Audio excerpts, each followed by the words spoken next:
From training to performing, join our big league conversation. Welcome to the CSP Elite Baseball Development Podcast with your host, Eric Cressey.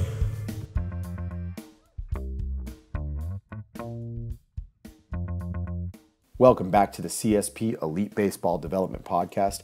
I'm your host, Eric Cressey, and this is episode 97. Admittedly, this episode is outside of my realm of expertise. I actually had to do a lot of research, a lot of questions, asked preliminarily, even to be prepared for this podcast. But I think the end product is something that's fascinating in the context of what's really happening in baseball. I want to give a quick shout out and a thank you to Brian Kaplan and Mark Lowy, our pitching coordinators at the Florida facility for Cressey Sports Performance. They're the ones that made the introduction to make this possible, and they also mentored me a little bit to understand what I needed to know, even to be a presence in the room to ask the right questions and help our guest really clarify some of the interesting aspects of the history of biomechanical modeling in baseball, and also what the next frontier looks like. I think there's a lot of coaching strategies and evaluative principles in the industry that actually may be built on flawed assumptions. And we dig on that today. And we also talk a lot about what the next frontier is in terms of biomechanical modeling for baseball, both hitting and pitching. So really exciting stuff, and I think you're going to enjoy this. I know I learned a ton. This episode is brought to you by Athletic Greens. It's an all-in-one superfood supplement with 75 whole food sourced ingredients to support your body's nutritional needs across 5 critical areas: energy, immunity, gut health, hormonal support, and healthy aging. I'm an avid user of Athletic Greens myself, in spite of the fact that I tend to be a supplement minimalist. To me, this is a product that is much more like whole food nutritional insurance as opposed to a true supplement. The ingredients have been carefully selected at the highest quality, most natural source. You get essential vitamins and minerals, digestive enzymes, prebiotics, probiotics, and that's the zero compromise approach from the company. It's plant-based, sourced from whole foods at the highest qualities. You won't find harmful chemicals, artificial colors or flavors, preservatives, or added sugar. Really, it's perfect for folks who are gluten and dairy-free, paleo, keto, vegan-friendly, great for people who are intermittent fasting, all that fun stuff. Personally, I love it for obviously our athletes who don't get enough nutritional benefits from fruits and vegetables because they don't eat enough. So it's a way to kind of plug in holes in diets. But also, I really like it for our college and professional athletes who may have complex travel schedules where quality food options aren't always at hand. On a personal level, I'm a husband, father of 3, and an entrepreneur. We split our time between 2 states, and I'm also still an avid lifter. So life is inherently crazy, and it can be stressful, and sleep deprivation is definitely something that we encounter. So I rely on Athletic Greens for part of my immune support, and believe firmly that it's made a big difference in keeping me healthy in spite of how crazy our lifestyle is. They've got a great offer in place. If you head to athleticgreens.com/Cressey, they'll get you 20 free travel packets with your purchase. Again, that's athleticgreens.com/Cressey, CRESSEY, and you can claim your special offer. Today's guest is the CEO and co-founder of Thea Markerless. He's also the director of research at C-Motion and an adjunct professor in mechanical engineering at Queen's University of Canada and kinesiology at the University of Massachusetts. His first company, C-Motion, was originally created to transfer the biomechanics software from the NIH into a commercial product. Started in 1997, C-Motion successfully developed and commercially released Visual 3D, a powerful and flexible commercial 3D biomechanical analysis product used by more than 5,000 customers worldwide for clinical, medical, and sports research. For our non-technical listeners, Visual 3D is the analysis engine behind many professional sports teams' biomechanics departments. It's used in Major League Baseball, major U.S. health systems, and across academic research labs worldwide. Since founding C-Motion, he's been involved in the development of analytical tools for biomechanical models based on motion capture data for the past 25 years. He has a PhD in biomechanics from Simon Fraser University of Canada, and then 2 postdoctoral fellowships from the University of Geneva, Switzerland, and Queen's University, Canada. Before joining industry, he spent 4 years as a scientist at the National Institutes of Health. He joins us today to talk about his latest venture, Thea Markerless, and how this technology can transform motion capture, data analytics, and professional sports. Please welcome to the show, Scott Selbie. Scott, welcome to the show. Thanks so much for joining us. Thank you very much for inviting me. I'm excited to dig in on this. So we had Dr. Glenn Fleissig on a recent podcast and really kind of I guess we opened the biomechanics can of worms, and it is a hot topic in the baseball community, and we want to dig in much deeper on that. And I know you have a tremendous history in that world as it's evolved, and certainly an important role as it moves forward. So maybe the best place we could start is, how did you get to this point? Fill us in on your background and why you've got such an important seat at this table. Sure. Did a PhD in biomechanics 30 years ago now. Went to the NIH, really, a couple of short stops before that as a staff scientist. That's the U.S. National Institutes of Health. In the early days there weren't many people with big computer graphics workstations. One of them happened to be on the floor above me, a guy by the name of Tom Keppel. And Tom and I became friends over talking about the graphics. And 5 years later, I'd left the NIH and I was looking for an opportunity, what I wanted to do in this world. And I was given the opportunity to do a technology transfer of the software Tom had developed within the NIH. And I started a company called C-Motion. The focus was on research software for biomechanics. And it was meant as a general purpose software for any kind of motion capture data, how we track people. And that company still exists. The software Visual 3D, in a baseball sense, is pretty much the standard analysis software used by many of the major league teams for describing how people move, described in the context of the position of the body, described in the context of estimates of how much force was generated by the person. The data was mostly collected with markers. So you have cameras looking at markers that are sitting on the body. And it's a challenge for markers. You have to know what you're doing, for one thing, because these markers are put on places of the body that have some kind of physical meaning or anatomical meaning. And it's actually hard to learn how to do that and do it consistently. And then there's confusion in the field because everybody has their favorite place to put markers on. So we've struggled along for many years helping people. Okay, if you put markers there, here's what we can do. And you build these models, and it's still a challenge for people to interpret. About not quite 10 years ago, we were approached to look at, could we do markerless tracking?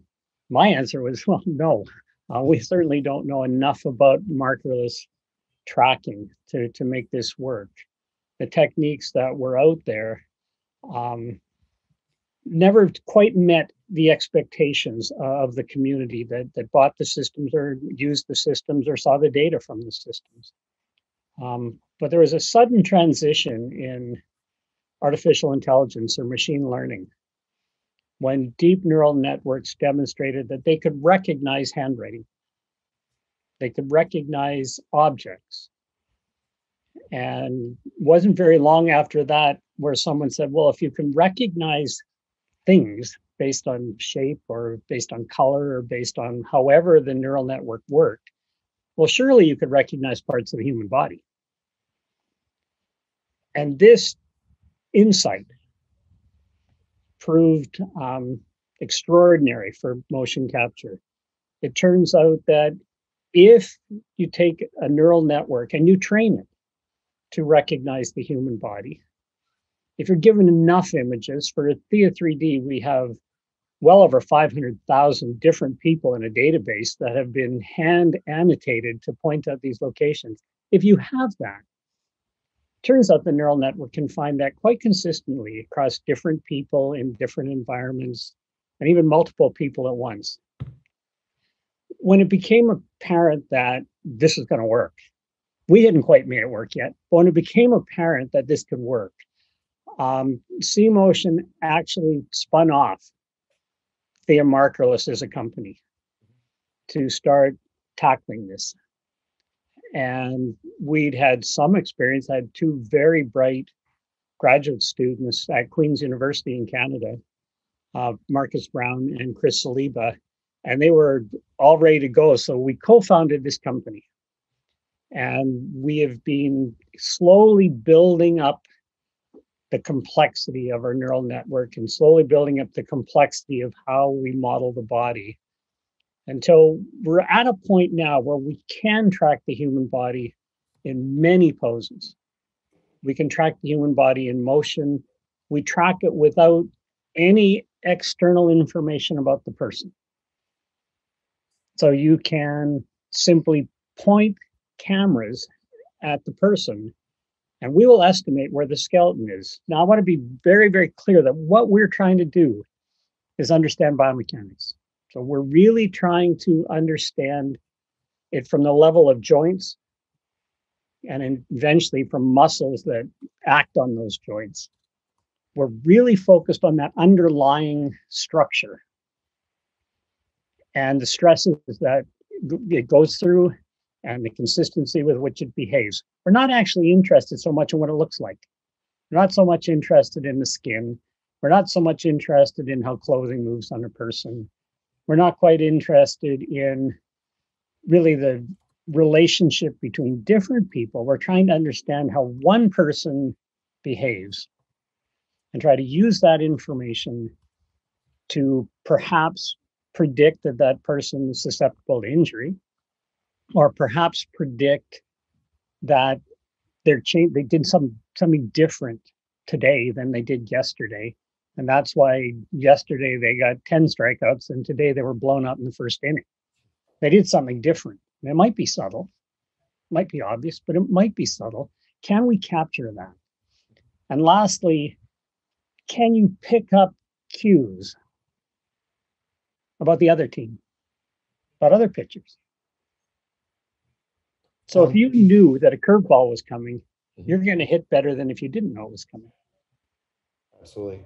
One question I have for you that maybe is an interesting segue into some bigger discussions is, you talked about how, looking back, there were a lot of challenges, right? That, it just wasn't delivering, 10 years ago, obviously what it's at the point of delivering. And I'm curious for you, was it, we always talk about both, accuracy versus precision. Was it that it wasn't even in the ballpark of giving us accurate numbers, or was it that it was just, wildly unreproducible, meaning, you would have sensitivity to light, weather patterns, things like that? What was it that was the biggest challenge, 10, 15 years ago that has since been rectified in this world of biomechanics? In previous incarnations of markerless, we're trying to find the silhouette of a person in an image. And that meant they had to separate the background from the person. Mm-hmm. And that's fraught with challenges if there's any shadows, or if there's one arm in front of the other arm, or you've got a view. It required a collection of single views of the subject. And the background's really hard when the background changes.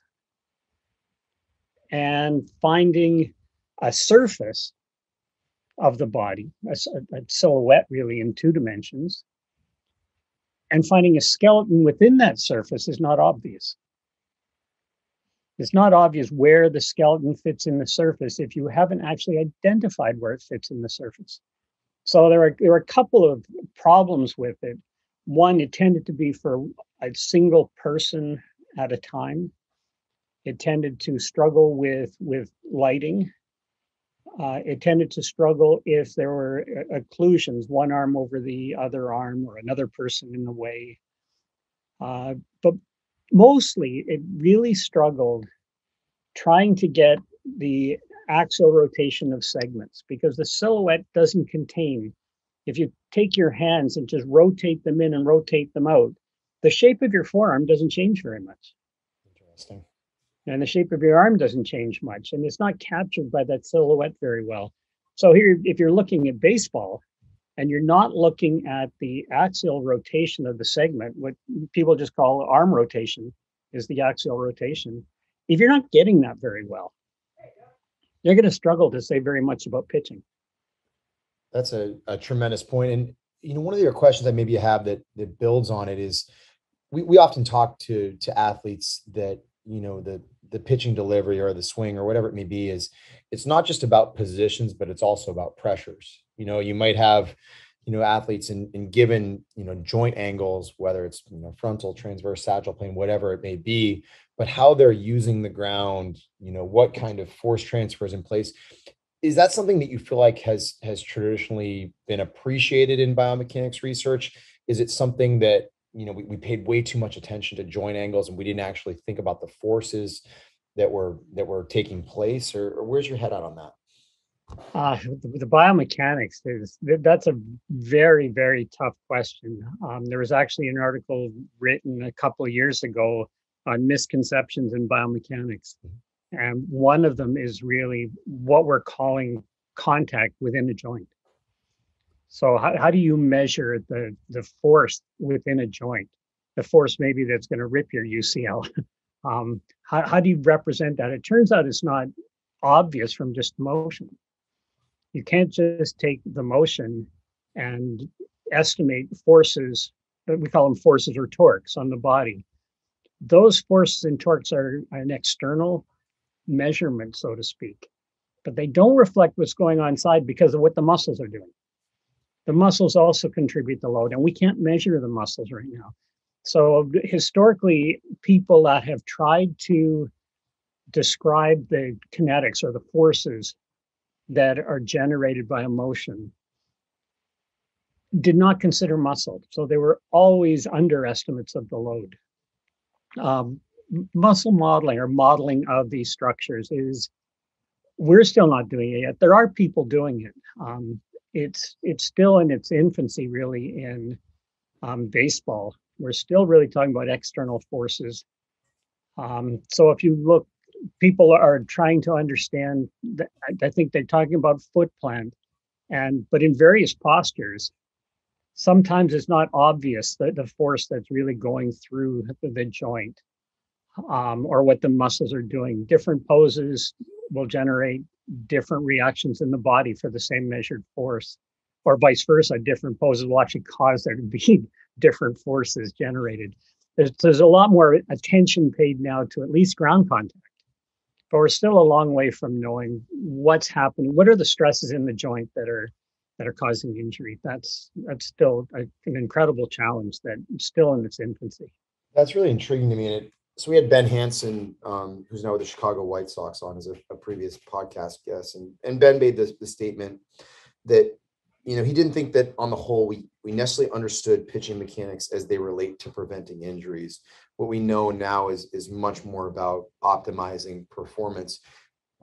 A, would you agree with that? And B, would you say that if you do, that it has to do with the fact that what you just outlined is we need a layered assessment of athletes. We need obviously what technology like this can provide when it's optimized, but also we need a feeling of how they are in terms of physical competencies, that there are much more assessments of muscular strength, fascial system extensibility, joint range of motion potential, all these different things to really create this picture of how to keep an athlete actually healthy.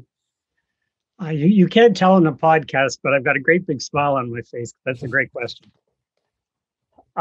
There's two pathways to looking at it.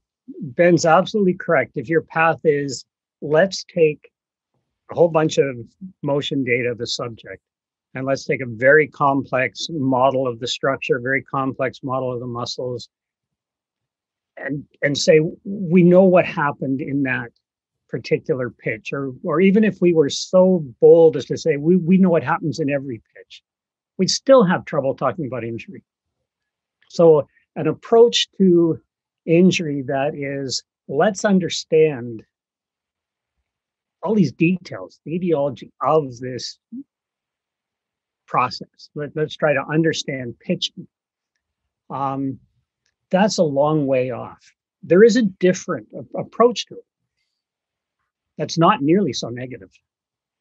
I don't want to tell Ben it's negative, but because I totally agree with him. What we can't say, this is how that person pitched. This is how they internally optimize their behavior for something, and it's putting them at risk of injury. We're not really very good at that yet.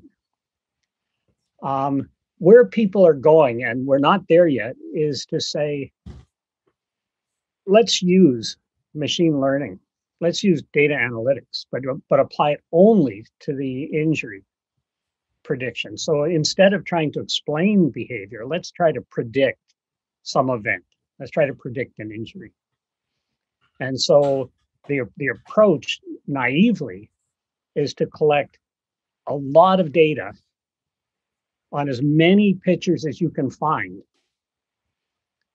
and then find out who gets injured. And then you go back through the data and you say, here's not too much data to describe. Here's a lot of data, and we're going to throw it at some artificial intelligence, some big neural network, and say, find me some correlations between the movements of this pitcher who got injured and all these other pitchers who didn't get injured. And can you siphon off something that would predict injury? It doesn't explain injury, but if you can predict injury, then you're going to intervene with that pitcher. Now, fact is, nobody's done that yet. Partly it's because we don't have enough data. These neural networks for this kind of task would require thousands of pitchers and millions of pitches and, I don't know, hundreds of injuries to try and make this all happen. But it is plausible that we can go that way. And based on other ways neural networks have demonstrated they can predict outcomes, then it's not satisfying to say you can predict it but can't explain it. But being able to predict it would be a big deal. And I think there's a lot of work now that there's more data. Markerless allows you to collect more data and faster on more people. The data sets will grow so that people can start chasing that kind of dream of predicting injury. That's a great answer. And so it actually maybe is going to allow me to pivot just a little bit, because there are people that are making very bold assertions, on potentially flawed assumptions, right? So, when we look at, the surge in popularity of biomechanical assessments, it's not to say that they're all created equal. And a lot of these important decisions are being made maybe on incomplete data. So where are folks going wrong in their quest to actually quantify movement and, make appropriate coaching recommendations, as a follow-up? Kind of two things are buried in there. First of all, we don't know how to describe movement in a language that coaches truly understand, and then have that transformed into something that the player could understand. We're not very good at describing what we're doing right now. Biomechanics has always focused on charts and graphs. And charts and graphs don't translate very well, except that that's the language we know. This language of trying to describe it in mathematics is hard to put into colloquial terms. So one error is in assuming that it's easy to go from some measure of a torque or a moment on a joint, or some measure of the velocity of a segment, and translate that into a context for a player. Many years ago, when I was very new to this game, I was just into grad school, and I met someone who came to the university to give a talk. And he said, describe what I'm doing, and nobody here can see me. But he took his hands, and it was a very convoluted movement. And he said, in your context of describing these positions and orientations of the body, describe what I just did. And without me there, describe, just using words, tell that athlete how to do that. And it was impossible to imagine. And then he said, but what if I just turned this upside down and said, don't describe the movement, describe what I'm doing. And his example was, take a beach ball in your hands, 2 hands on a beach ball. And he said, then start rotating that ball around in space over your head and just move it around. And he said, you could teach an athlete to do that in a heartbeat, but you couldn't explain it in terms of joint angles and joint positions, and have the athlete get it in a few seconds. So part of it is the language we use. This idea that to use a metaphor is incredibly powerful, but it's not something that biomechanics is cottoned onto. We're not quite sure how to do that. I'm sure there must be people out there that do it, but the people that use our software, use Visual 3D, tend to do what we provide. We provide joint angles and joint angular velocities, and we provide some forces, and they try to couch their description of what's going on using those mathematical constructs. So I think the error is we just don't quite know how to do this yet. It's really hard to teach even graduate students how to do biomechanics, let alone present it in a way that's really translates well to the ball field. I think that's an important message. I mean, I absolutely respect the humility. You've been doing this 30 years and have a PhD, and you've devoted your life to it. Is that we still don't know what we need to know. So I guess my follow-up question to that is, should athletes always inherently be skeptical to some degree of the information that their interventions are based on, and B, how those interventions are related to them? Because we both know that if you have the wrong map for your journey, the chances of you winding up at your destination are probably not going to be very good. Anybody who wants to dramatically change your map, anybody who wants to change something about you of what you're doing in some fairly dramatic way, run away from it. So if I'll take a very simple example. There's a lot of talk about whether we should run in bare feet or ordinary shoes or expensive running shoes. There's a lot of research going on. And I think the consensus is really that, or even landing on your heel over your toe. Let's just go to that one. Very, very simple. When you run, do you land with your heel first or your toe first? And there are people that are telling people who have always run on their heels, no, run on your toes, because we've got this biomechanical, a whole bunch of measures that will tell you that this would be better. If you change suddenly from being what they call a heel striker to being a midfoot striker, you're probably going to get injured.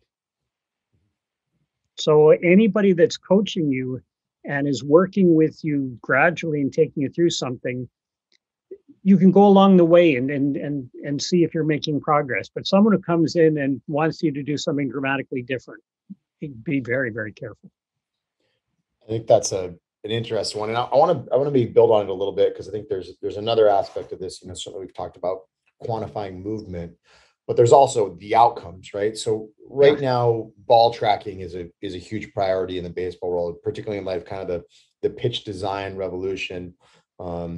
So during Brian Kaplan and Mark Lowy, our pitching coordinators at the Florida facility, their initial conversation with you, they talked about how ball tracking is a high priority, and then there are challenges with some of the technology that's utilized in baseball. They don't always speak the same language. They don't all read it the same way, and there's misfires, right? We see balls that are called strikes that are actually balls, and vice versa. We see guys that absolutely dominate in game, and hitters can't stand to face them. And then, they may be actually somewhat underwhelming in terms of what some of the KPIs that technology kicks out is. So when we mentioned ball tracking, it is a quote, you refer to it as elementary stuff that's actually easy to track when done correctly. So I'm curious, what's the problem? Are the outputs are based on flawed assumptions and inferences? No. Or how do you elaborate on that? Well, boy, it's nice having your words thrown back at you. It's the ball tracking is straightforward. If you've got cameras that can see the ball well, you can track the ball. Are we doing that now? Not really. We have a fairly crude network. It's more a matter of us not focusing on it. The ball tracking is, unless you count the hitter, it's not hitting the ball. The ball is kind of the end result of everything. What we're not good at right now, and it's how the ball is released. So how does the ball come out of the hand? Exactly what is the hand doing? How is the hand, not just the form, how's the hand imparting the spin on the ball? How's the hand releasing it? It's really hard to get a very good view of the hand from multiple camera angles that you can use to analyze it. If you're looking from the home plate, of course, you can't really see the hand at release. The ball's in the way. If you're looking from the outfield, you can't see the ball because the hand's in the way. If you're looking from either baseline, the chances are you're looking at the whole picture and the hand is really tiny. So the ball tracking is pretty good. The release of the ball, kind of that last little bit that distinguishes, I suppose, pitchers from each other or even pitches from each other, we're not very good at tracking yet. And it's more a matter of the camera views than anything else. When I say it's elementary, ball tracking is elementary, ball release is not. I like that different. That's an important differentiation too. They're both, critically important.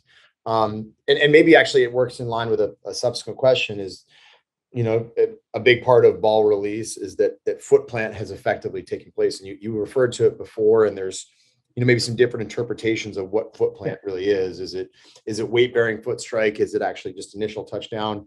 Talk to me about the process of capturing foot plant and then relating it back to, to actual pitching outcomes. Okay. To outcomes, man, that's hard. Well, I mean, I think I know I've heard from talking with Cap and Mark. I'm not trying to reword your question. I'll see what I can do. No, I think they've talked about in their interactions with you as we've used Thea is that one of the challenges in biomechanics now is that tracking the foot can be difficult. Maybe talk about why that's the case and what the variability is that you're struggling with. Yeah. It's really unless you have a sensor, a force platform under the foot, then the estimate you have of the force or that load, or even when you're in contact, is based on some kind of mathematical model of the foot combined with the movement of all the segments of the body all together. And also that model's tough. The foot's a complex structure. You look at your foot, there's lots of bones, there's lots of muscles, there's lots of tendons. It's hard to model that foot.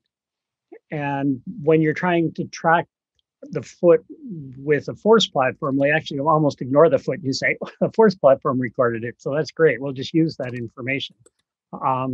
Without the force platform, man, you don't have to be a couple of centimeters wrong. And you kind of got the wrong model of what's going on. So you can get foot plant within a couple of frames without a force platform. Even for walking, it's tough to get within a couple of frames without having a force platform. Now, what that force means, that's kind of strange. How it goes to the ball. So there have been people. There's an article recently. Arnell published. It was some really early work that Tom Keppel had done at the NIH, the same Tom that I mentioned earlier. And they tried to do a fairly elaborate mathematical analysis to say what movement of the body when you were pitching is most correlated with the velocity of the ball, the speed of the ball coming out of your hand. And the legs didn't do very much. In that model, the legs didn't contribute much. And you go, wait a minute, that can't be right. So it means our model of from the ground to the ball is probably not all that good, because everybody does focus on the foot plant. Not everybody. Anybody who has a force platform, an instrumented mound does. Whether that's because they do it because they have an instrumented mound or it's a lot of information is kind of unclear to me. But it's clear that if you don't plant your foot, you can't throw the ball hard. So let's assume that you have to plant it. What can you say about that? I'm not sure. I think it's useful information. It tells us how to estimate at least loads going through the body, at least up to the waist, maybe even the thorax. It's hard to translate that model all the way to the ball because the shoulder's a very difficult structure to model.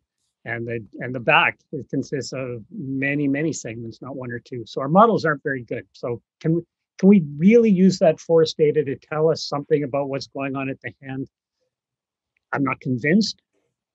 Someday we might. I'm not convinced that we can say that this foot plant leads to this velocity. What we can say, or what people are going to chase down, is when I said we're going to predict rather than explain. People will soon start predicting without understanding whatsoever. It doesn't matter. They'll predict ball coming out of the hand based on foot plant, and those predictions will be interesting, but they still won't be explanations. So the really hand waving argument is, yeah, I don't know that we can go from foot plant to ball release right now, ball speed. I think that's a great answer. And again, it's the humility of knowing what we know and what we don't know.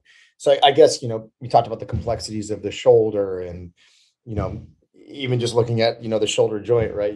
You've got the, the scapulothoracic joint, you've got the glenohumeral joint, you've got the acromioclavicular joint, you've got the sternoclavicular joint, you have all these different joints in play right there. So when we have these complexities, what do we hang our hat on? What are the most meaningful metrics that a player, via his coach or her coach should actually be looking at in this biomechanics, enigma? Well, one of the things that we did in Thea 3D, there are a lot of people trying to model that complexity you just described very well. We don't even pretend to.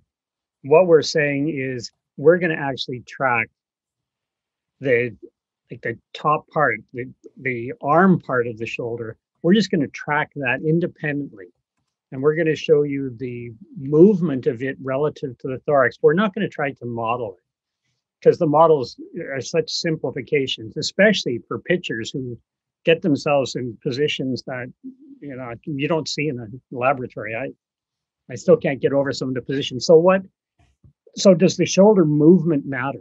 I did a little bit of work, just a teeny tiny bit, many years ago, trying to explain the X factor in golf. And I know the X factor is very common in baseball. The X factor is just depending on your interpretation, the rotation of the pelvis or your waist relative to your thorax or your chest. Which goes first? Does your pelvis lead your torso? Does it lead your arm? There's a lot of talk on that, but when it comes right down to it, the X factor, when it was originally defined, was actually a line passing through the shoulders, not the chest, and a line passing through the hips, not the waist. And so we made this dramatic improvement in biomechanics by saying, we must be talking about stretches of the muscles within the torso. And stretching a muscle before you contract is always a good thing. That's why you have to do a counter movement when you jump. You're stretching the muscles that you're using. Turns out that didn't correlate with how far people hit a golf ball.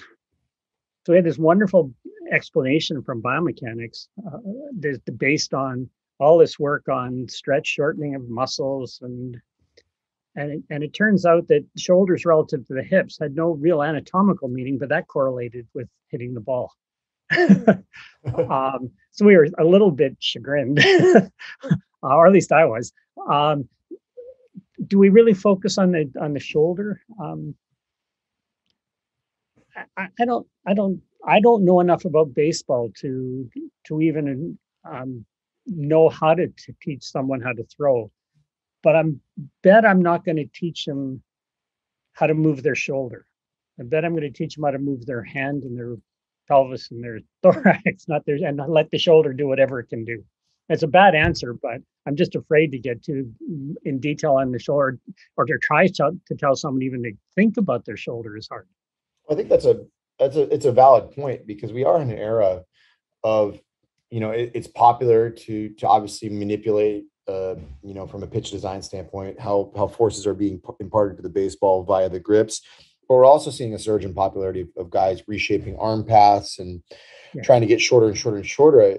it sounds like in maybe a roundabout way, you're implying like we need to start centrally. We need to start with how we interact with the ground, what our lower half does, Yeah.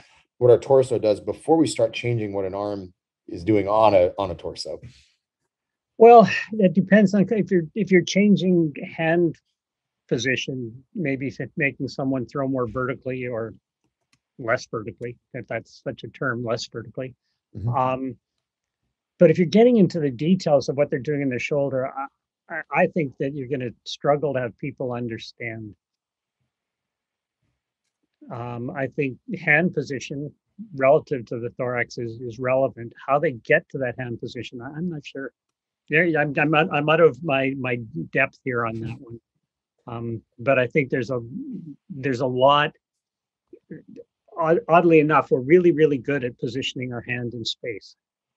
I'm not sure we're quite as good at mimicking joint angles. That's fascinating. Maybe talk to me a little bit about the challenge of actually providing this data to athletes in real world conditions, where it's not just about being analytical, it's about being competitive as well, versus what takes place in the laboratory. What are you maybe seeing on that side of things? Like what are the qualities of the coaches that seem to be taking this biomechanics know-how and applying it effectively versus those that are they're just blowing hot air, for lack of a better term? Oh man. Yeah. Um, to have the insight to kind of make sense of the mechanics part, to have the insight to describe it in a way that's understood, to have the insight to guess, because I think it's guessing, the effect that will have on the ball or on the pitcher's development. Man, those are a lot of guesses. If it goes back to if someone goes into a lab and they tell you to change too much, then be worried. Are biomechanists getting better? Oh, I'm sure we're getting better at the mathematics of pitching. Are we getting better at translating the information that we're gleaning from that, translating it to a coach? Not yet, but I think people are trying. I think when biomechanics was mostly orthopedic surgery for gait, then in the end, the surgeon had the final say. So the influence that the biomechanist had, the words they used to describe to the surgeon, we probably didn't know how effective we were. We were merely going along providing that information. But in the end, the surgeon was making a key decision. In baseball, it's a little different. There's no surgeon at the end to make that last bit. It's this translation from mathematics or just our motion capture to the athlete. We're still learning. Biomechanics, other than a handful of people that have been at it for 30 years, is really pretty recent. And it's only been very recently that the coaches have been truly receptive to it. I remember the first time that we presented the idea that you should know something about injury susceptibility and you should know something about recovery and movement. The first time I was at a presentation with a baseball team, they just kept looking at us going, well, but how does that help us win? And we're going, well, I don't know. And the meetings would just end. Somehow, in the last 8 years, people in baseball are starting to say, now I believe you've got something to say. I just don't know what it is yet. And so they're receptive now, and we're still learning how to talk with the coaches and players. I love that word talk. So, the technology that Prithia has, and we've been utilizing it at CSP, and, Brian and Cap have taken the deep dive and tried to learn how to effectively roll it out before mass producing it. And the technology allows us to analyze athletes in a more realistic environment where we can take it out on field. Traditionally, you'd have to, fly somewhere, hop into a multi-million-dollar biomechanics lab. So I guess when you're in that realistic environment, well, from that point, what do you see as some of the challenges in coaches taking that information and bringing it to the athlete coach? Is it that unyielding, assurance that this is correct information and this is the way to go? Is it that they don't approach it with the right amount of humility? Or is it that, they make an athlete too internally focused? What's the problem and the solutions for coaches taking this information and actually bringing it to athletes? Oh my. Yeah. Is there enough humility from the biomechanics side? Probably not, because we're pretty sure that the things we're describing are relevant to the motion. They just may not be relevant to baseball pitching. From the other side, I think coaches and trainers are becoming more receptive, and that response, that having a receptive audience, I think, is causing the people in biomechanics to pay a little more attention to how what they're saying is being heard. Not what they're saying is wrong, but how is it being heard?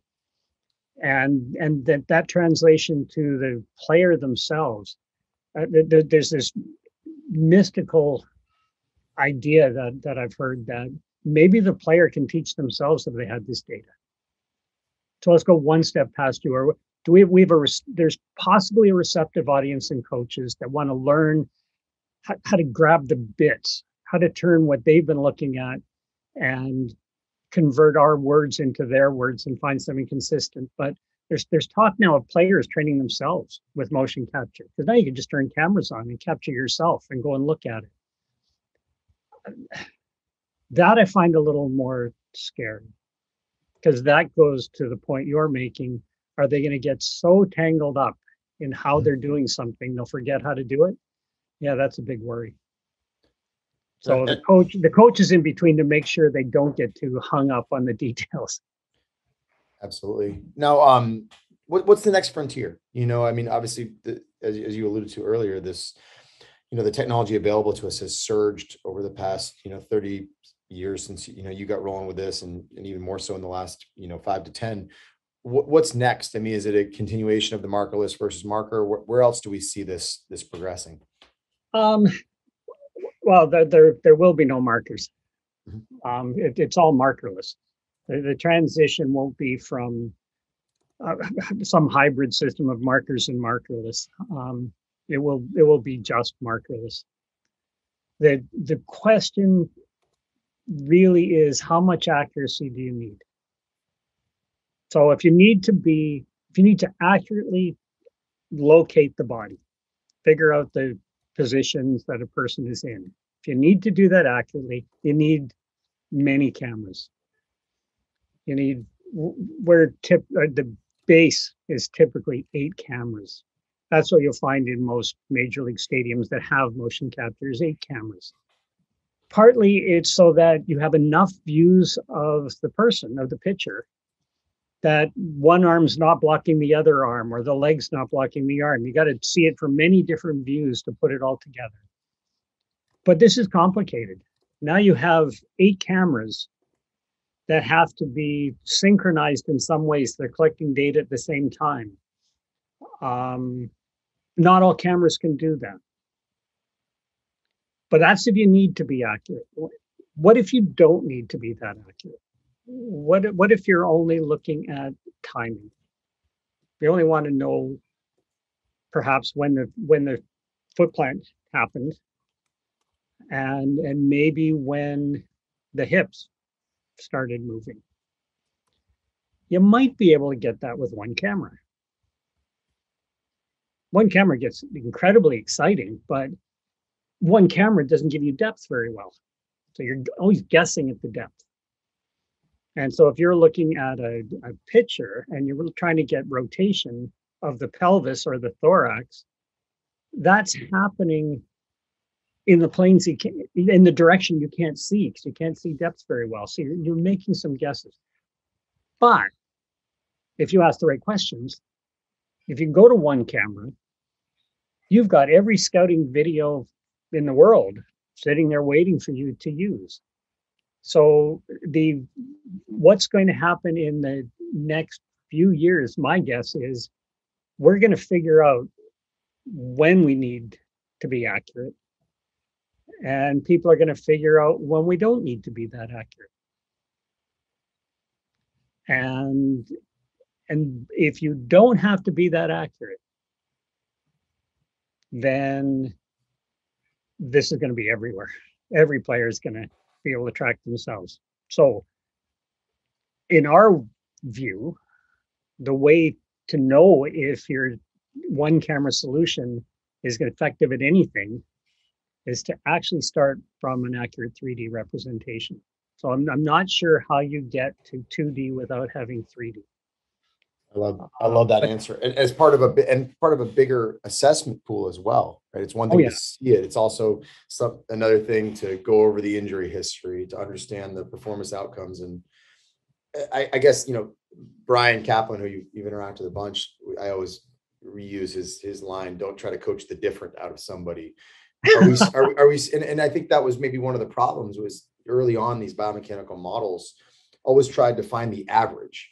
And average doesn't make you a big leaguer. Most of the outliers are the ones that are winning 300 games and throwing 100 miles an hour. They do something, at an elite level, and we have to be careful about taking that away, particularly if we're talking about deception and strange ball movement and things like that. Is that your experience? And maybe what we need to also as an industry just understand better is like what is different versus what is bad? Yeah, it reminds me of my advisor in grad school. My advisor would tell me very often, don't be afraid of your strengths. Don't take your strengths and ignore them and get better at the things you're not good at. Because why would you be average? It's a great question. And so this is, you're telling players, if they're doing something, don't make them like someone else. I mean, this is the scariest part of, back in those days when I was a grad student, there was this grand idea that we could actually simulate the behavior of the body and find an optimal way of doing something. If we knew the mechanics and if we knew all the muscles, and if we could track this person, we could build a model of that person and change it. And there are places in biomechanics where predicting novel behavior is quite effective. Aerial gymnastics, aerial skiing, it's been, biomechanics has had tremendous effect on predicting how many flips you could do. For example, Fred Yeaton in Loughborough would say, what's the maximum number of spins a person could make while they're somersaulting? And all these things affected gymnastics. I've seen no equivalent in running or walking or baseball that could predict a better way of performing. So yeah, it's a tough question. My gut instinct is you want to leave different people and let them be different. If you could predict that it was safe, that's a big if you could predict it was safe. But for a long time, sports biomechanics, there's a field, just biomechanics in sports. It's probably many different arenas right now. And they went from trying to understand performance. All the conferences would be about how do we understand and talk about performance. And suddenly they all became, how do we talk about injury for these athletes? And it's because the funding agencies to universities wanted to fund injuries, not performance. And I was sitting in the audience at one of these, and someone pointed at me and said, well, we know how to stop injuries. Just lie on the couch and don't move all day. So just focusing on injury is totally irrelevant. But if you could at least predict that someone was going to get hurt, then it's a more compelling argument for them to change their technique a little. But as long as you can't predict the injury, leave them alone. And so maybe that leads into my final question for you is, we've obviously maybe over the course of the last 45 minutes or so appreciated the certainly the challenges, the evolution of the biomechanics field, the existing challenges, and I think it's important. Maybe we talk a little bit about, what you're doing now is how Thea is different. And then I think, also like, where do you see Thea's place in the baseball world? Like, how are you guys going to change the game, so to speak? Well, will we change the game? Perhaps someone using our technology will change the game. Good answer. I mean, the elevator pitch. Yeah, and that's but it's totally honest. I'll be so surprised if I change the game of baseball. I'll be the most surprised person. But if I could influence someone, one of the things we're trying to do is just data analytics is kind of a buzz around baseball, because baseball's got so many stats, so many measurements, so much stuff. It's all about analytics. We're just providing more data for the analytics. Now, our role is to try to guide what data is taken from the movement. Are we there yet? No, but data analytics doesn't just need data. It needs relevant data. It needs data that has some meaning. It means that you have to know if something should be allowed. Outlier detection of bad data is way more important than the data itself. So we would like to think that we're pretty good at recognizing outliers and removing outliers. And we're pretty good at trying to, in a sense, guide people to minimize the amount of relevant data. I've heard people talk. The first time I had to do something in golf, someone wanted me to generate a report for golf, and they told me all the things they wanted measured. And it was 800 measurements they wanted. And then they were going to tell a golfer about those 800 measurements. And that made absolutely no sense to me. What we want to help people do is whittle down the 800 or 1500 to 10 or 15. From a friend of mine, he says, if you want to tell if people are different, you first find a set of people that are all very similar and find measures that are very similar amongst all of them. And using measures that are very similar, then someone else comes in and is an outlier and doesn't look like them. You have a specific kind of measure. If you're just looking at the measures themselves, not so much. If you're saying, is someone different from other people in some way? I think we can get to differences. And I think that we can help find places where there's low variability. Variability is a hot topic. That's someone else's topic. But some variability is good and some variability is bad. And we don't really know all these answers yet. But what we hope to be able to do is provide good data and provide measures from that data that we think are reliable and robust to changing conditions. And if we can do that, then we're going to help someone who's going to change the game. I think that's phenomenal. A great place to wrap up.